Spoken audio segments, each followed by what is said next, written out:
Rayan Malik walked into Apex Dynamics on his first day as a summer intern, nervous but excited. Clutching a second-hand laptop and wearing a suit 2 sizes too big, he was eager to prove himself. The company was a tech giant, and he, just a computer science student from a middle-class family, had made it inside through sheer determination. But within days, he realized this was not a friendly environment. His manager, Darren Ross, made it clear that Rayan was only good for fetching coffee, printing documents, and sitting quietly in the corner. The other interns came from elite universities. They looked down on Rayan's community college background, mocking his outdated phone and simple clothes. "You're not Apex material," Darren said one day with a smirk. "You're more of a coffee delivery startup kind of guy."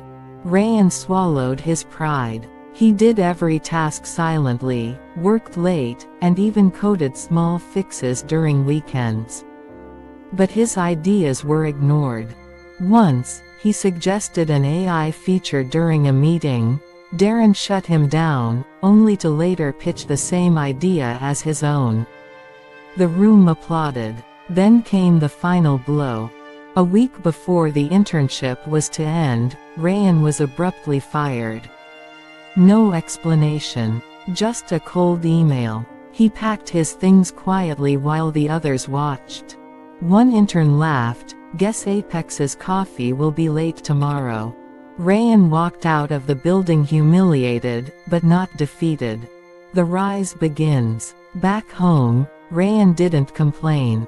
He used his remaining savings to build something of his own, an AI automation tool that could revolutionize customer service for small businesses. It was what Apex had been trying to develop for years but had failed. He spent months coding in his bedroom, working late into the night, teaching himself advanced algorithms, and testing relentlessly. When he finally launched NeuroFlow, it took off. Within a year, his tool was adopted by hundreds of startups. Investors noticed. By the end of the second year, NeuroFlow was acquired by a major tech fund, but only under one condition: Rayan would remain as CEO. Rayan didn't stop there. With his new resources, he began acquiring struggling software companies and rebuilding them with his AI infrastructure. One by one, he built a tech empire. And then, he set his eyes back on Apex Dynamics. The sweet revenge. Apex had changed. The company was no longer the titan it once was. Innovation had stalled, profits were declining, and the leadership was in disarray.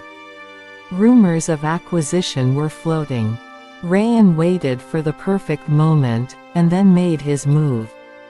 In a quiet boardroom meeting, the Apex executives signed the final documents. The company was officially sold to NeuroCorp, Rayan's holding company.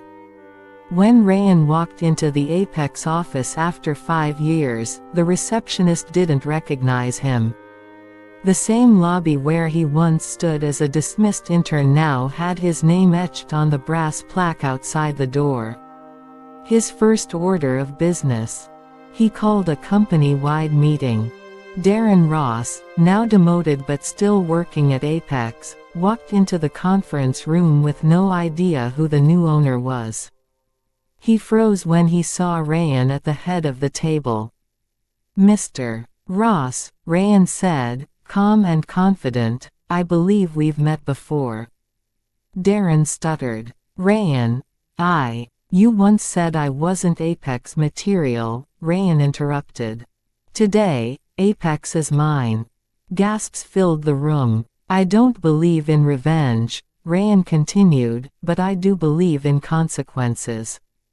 You'll be stepping down today. And don't worry, we won't need coffee."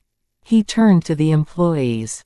"To the rest of you, let's rebuild this company into something that actually values talent, not just titles." The room erupted in applause.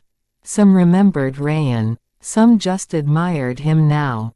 All saw what true grit looked like. Moral of the story: revenge doesn't always come in anger.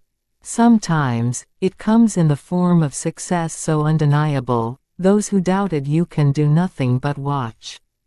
Never underestimate the underdog. Because the coffee boy might just become your boss.